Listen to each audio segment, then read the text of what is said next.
નમસ્કાર, હું છું ગોપી ઘાંગર અને આપ જોઈ રહ્યા છો નિર્ભય ન્યૂઝ. મારી સાથે અત્યારે હેમાંગ રાવલ જોડાયા છે, કોંગ્રેસના પ્રવક્તા છે અને આજે સમજવું છે કે જે છત્રપાલસિંહ જાડેજા જેનો ફોટો હેમંત ખવા સાથે વાયરલ થયો છે, આમ આદમી પાર્ટી એવું કહી રહી છે કે કોંગ્રેસનો કાર્યકર્તા છે.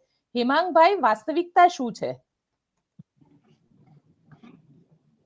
જો સૌપ્રથમ તો ગોપીબેન, આ પ્રકારના હુમલા જે છે અથવા તો આવા પ્રકારના જૂતા ફેંકવાની પ્રક્રિયા છે, એ પ્રક્રિયા બિલકુલ ગેરવ્યાજબી છે અને આવા પ્રકારનું અમે લોકો ખંડન કરીએ છીએ. અમારા પ્રદેશ પ્રમુખ અમિતભાઈ ચાવડાએ પણ આને ખંડન કરેલું છે.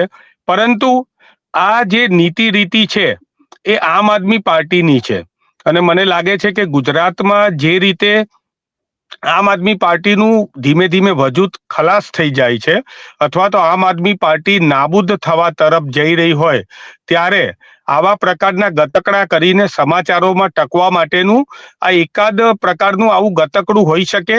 કારણ કે ભૂતકાળમાં અરવિંદ કેજરીવાલે પોતે લાફા મરાવવાની પદ્ધતિ હોય કે સાઈ ફેંકાવાની વાત હોય કે જૂતું ફેંકવાની વાત હોય તો એ તો લોકોના સમર્થનમાં છે. તમે વિચાર કરો કે પંજાબની અંદર જે પી ચિદમ્બરમ, જે આપણા ગૃહમંત્રી હતા, એમની ઉપર જૂતું જે જર્નેલ સિંઘે ફેંક્યું હતું, એને તો આમ આદમી પાર્ટીએ ટિકિટ આપીને નવાજ્યા હતા.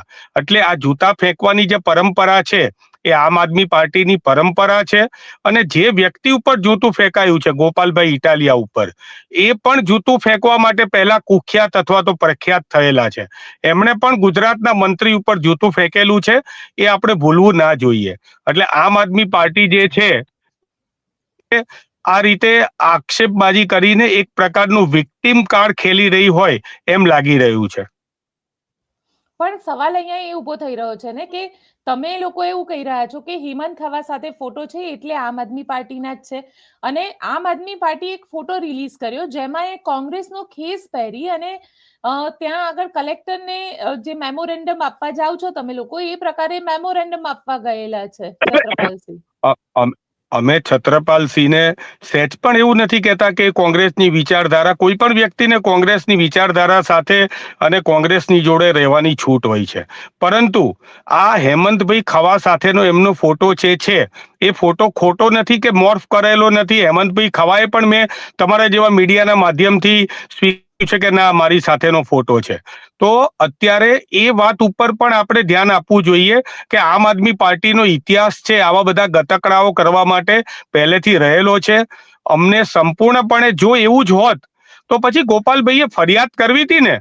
શા માટે ફરિયાદ નથી કરી? કારણ કે ફરિયાદ કરે તો તપાસ થાય, અને તપાસ થાય તો કોલ રેકોર્ડિંગ ચેક થાય, અને કોલ રેકોર્ડિંગ ચેક થાય તો ખબર પડે કે આ કોન્સ્પરન્સી કોને કઈ રીતે, શા માટે વિક્ટિમ કાર્ડ ખેલવા માટે કરેલી હતી. ગોપીબેન, તમે વિચાર કરો, કાલે એ વ્યક્તિ જે પ્રમાણે બેઠેલા હતા નીચે પોઝિશનની અંદર બેઠેલા હતા, આમ આદમી પાર્ટીના આટલા બધા કાર્યકર્તાઓ હતા, એમને ત્યાં શાંતિથી બેસવા દેવામાં આવ્યા. જૂતા સાથેની પોઝિશનમાં નીચે બેસેલા છે અને ઊભા થઈને જૂતું મારે છે. જૂતું માર્યા પછી એ જ્યારે લઈ જાય છે ત્યારે પોતે કહી રહ્યા છે છત્રપાલસિંહ કે મેં તો પ્રદીપસિંહ નો સામે જે જૂતું માર્યું હતું મારા સમાજનો, મેં બદલો લીધો છે. જ્યારે એ વ્યક્તિ ખુદ આવું કહી રહ્યા હોય ત્યારે મને લાગે છે કે આમ આદમી પાર્ટીના કોઈ પણ વ્યક્તિ જે છે એ પણ સાંજે 7 વાગ્યા પછી આવા પ્રકારના બયાનબાજી કરે તો મને લાગે છે કે હવે ગુજરાતની જનતાને ખબર છે કે 7 વાગ્યા પછી કરેલી બયાનબાજી જે છે એને ગંભીરતાથી ના લેવી જોઈએ. તમે કહી રહ્યા છો કે એને ગંભીરતાથી ના લેવી જોઈએ, પણ 7 વાગ્યા પછી જે આખો ઘટનાક્રમ ઘટ્યો છે એમાં પણ ગોપાલ ઇટાલિયા એવું કહી રહ્યા છે કે ત્યાં આગળ પોલીસ પણ હતી, એટલે કોંગ્રેસ ભાજપ સાથે મળીને આ બધું કરાવી રહી છે. કહેતા ભી દીવાના ઓર સુનતા ભી દીવાના.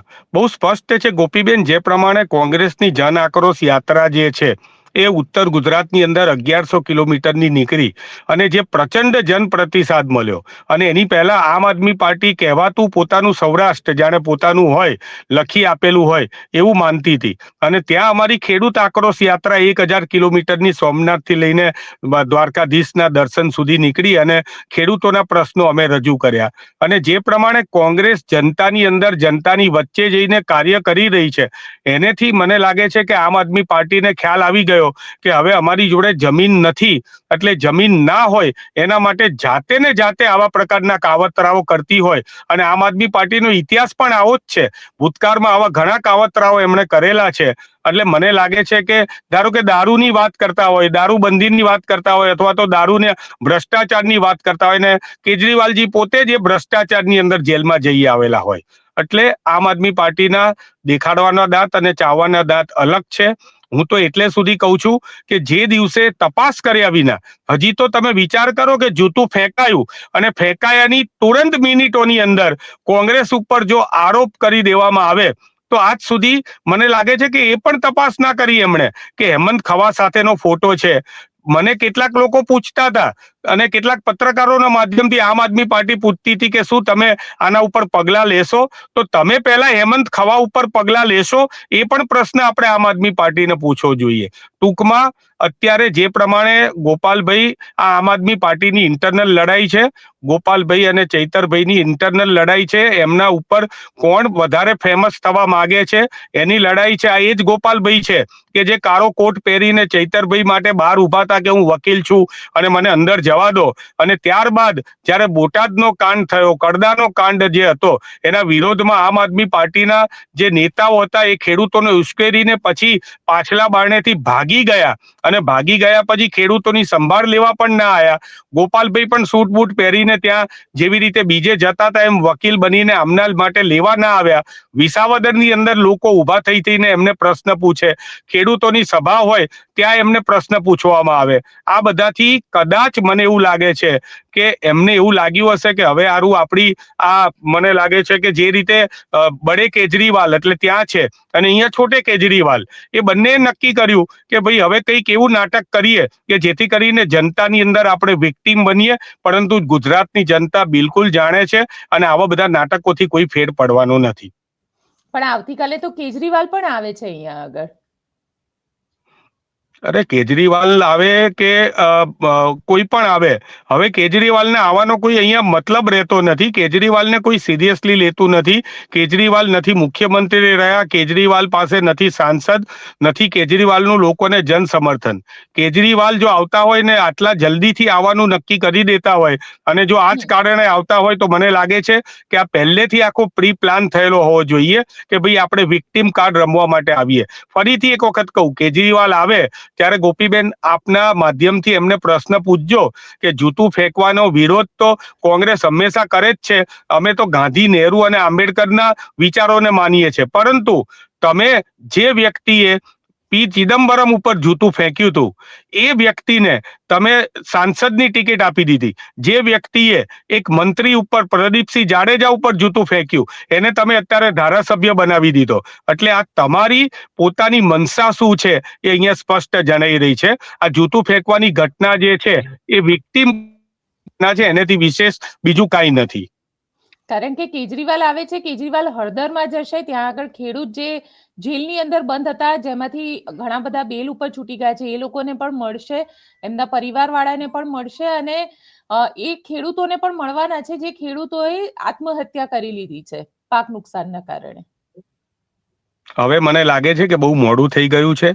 જે પ્રમાણે ગુજરાતના ખેડૂતોએ કોંગ્રેસ ઉપર વિશ્વાસ મૂક્યો છે, કિસાન આક્રોશ યાત્રા અમારા પાલભાઈ આંબલિયા છે કે લાલજીભાઈ છે કે જિગ્નેશભાઈ મેવાણી છે અને અમારા પ્રમુખ શ્રી અમિતભાઈ ચાવડા, વિધાનસભા વિરોધ પક્ષના નેતા તુષારભાઈ ચૌધરી સતત ખેડૂતોની વચ્ચે રહ્યા છે.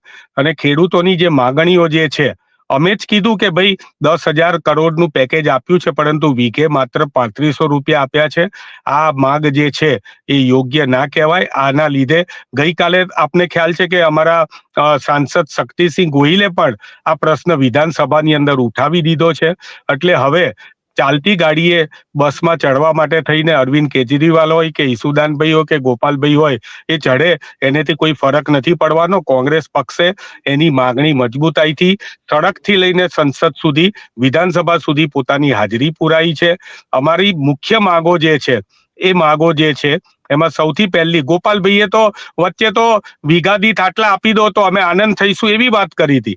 અમારી માગણી જે છે એ જેનું જેટલું વાવેતર એને એટલું વળતર, આ અમારી પહેલી માગણી છે. બીજી માગણી છે પાક વીમા યોજના સત્વરે ચાલુ કરો. અને ત્રીજી માંગણી છે ખેડૂતોના દેવા માફ કરો. પાક વીમા યોજના અમે જ ચાલુ કરી હતી રાજીવ ગાંધીના સમયમાં. ખેડૂતોના દેવા અમે 2 વાર માફ કરેલા છે. ત્યારે ગુજરાત સરકાર આગળ જ્યારે અમે આ માંગણી થી આગળ વધી રહ્યા છીએ અને ખેડૂતોનો અવાજ અમે સડકથી લઈને સંસદ સુધી ઉઠાવેલો છે, ત્યારે હવે અરવિંદ કેજરીવાલ આવે એનેથી કોઈ ફરક પડવાનો નથી. ગુજરાતની જનતા એ ખેડૂતોથી માંડીને બેરોજગાર, શિક્ષિત, યુવા અથવા તો મહિલાઓ એ બધાને ખ્યાલ છે કે કોણ અત્યારે એમના માટે લડી રહ્યું છે. પણ ગોપાલ ઇટાલિયાનો હમણાં જ એમને એક વિડીયો મૂક્યો છે અને એવું કીધું છે કે કોંગ્રેસ અને ભારતીય જનતા પાર્ટી બંને ભેગી થઈને રઘવાઈ થઈ છે. હવે મને એમ લાગે છે કે ગોપાલ કહીએ કે તમે આના કરતા વિસાવદરની જનતાના પ્રશ્નો ઉપર વધારે ધ્યાન આપો. તમારી સભાની અંદર ખેડૂતો ઊભા થઈને તમારી જોડે જે પ્રશ્નો પૂછે છે એના ઉપર ધ્યાન આપો. તમે હવે પબ્લિસિટી સ્ટન્ટ જે કરતા હતા એ બધા ખુલ્લા પડી ગયા છે. ગામડામાં કોઈની દિવાલ હતી એ દિવાલ હટાવીને એના જે પથરા હટાઈ આવ્યા, કૌટુંબિક ઝઘડાની અંદર વચ્ચે પડ્યા, ત્યાં પછી એમને પાછા પાની કરવી પડી. એટલે સોશિયલ મીડિયાથી જે ફુગ્ગો ફૂટેલો હતો ગોપાલભાઈનો, ઉડેલો હતો, એ ફુગ્ગો અત્યારે ફૂટી ગયેલો છે. અને ફૂટી ગયેલા ફુગ્ગો જે છે એ ફૂટી ગયેલી કારતૂસના જેવો જ કહેવાય. અને હવે ગોપાલભાઈ ગમે તે કે કોંગ્રેસ ને ભાજપ મિલીભગત છે, તો ભાઈ તમે કેસ કરો ને. તમે કેસ કરીને તમે સાબિતી આપો ને કે ભાજપ ને કોંગ્રેસ મિલીભગત છે. તમે અને ભાજપ મિલીભગત છીએ અમે એમ કહીએ છીએ, અને કેસ કરશો તો અમે સાબિત કરીને આપીશું કે એ વ્યક્તિ જે છે એની જોડે કોની ચેટ થયેલી છે, એ વ્યક્તિ કોની સાથે સંકળાયેલા છે. દૂધનું દૂધ ને પાણીનું પાણી થઈ જાય, પરંતુ તમારે કેસ કરવો નથી. અને માત્ર ને માત્ર સોશિયલ મીડિયાની અંદર પોતાના તરફી લાગણીઓ જે છે એને વધારવી છે. પરંતુ હવે મને લાગે છે કે કર્મનો બદલો ગોપાલભાઈને અહીંયા ને અહીંયા મળી ગયો છે. બિલકુલ હેમાંગભાઈ, આપ અમારી સાથે જોડાયા તેના માટે આપનો ખૂબ ખૂબ આભાર. ધન્યવાદ. તો અહીંયા હેમાંગ રાવલનું સ્પષ્ટ માનવું છે કે આ કર્મનો બદલો ગોપાલ ઇટાલિયાને મળ્યો છે. આપ શું માનો છો મને કોમેન્ટ બોક્સમાં ચોક્કસથી લખીને જણાવજો. અને અમારી ચેનલ નિર્ભય ન્યૂઝને લાઇક, શેર અને સબસ્ક્રાઇબ કરવાનું ભૂલશો નહીં. આભાર.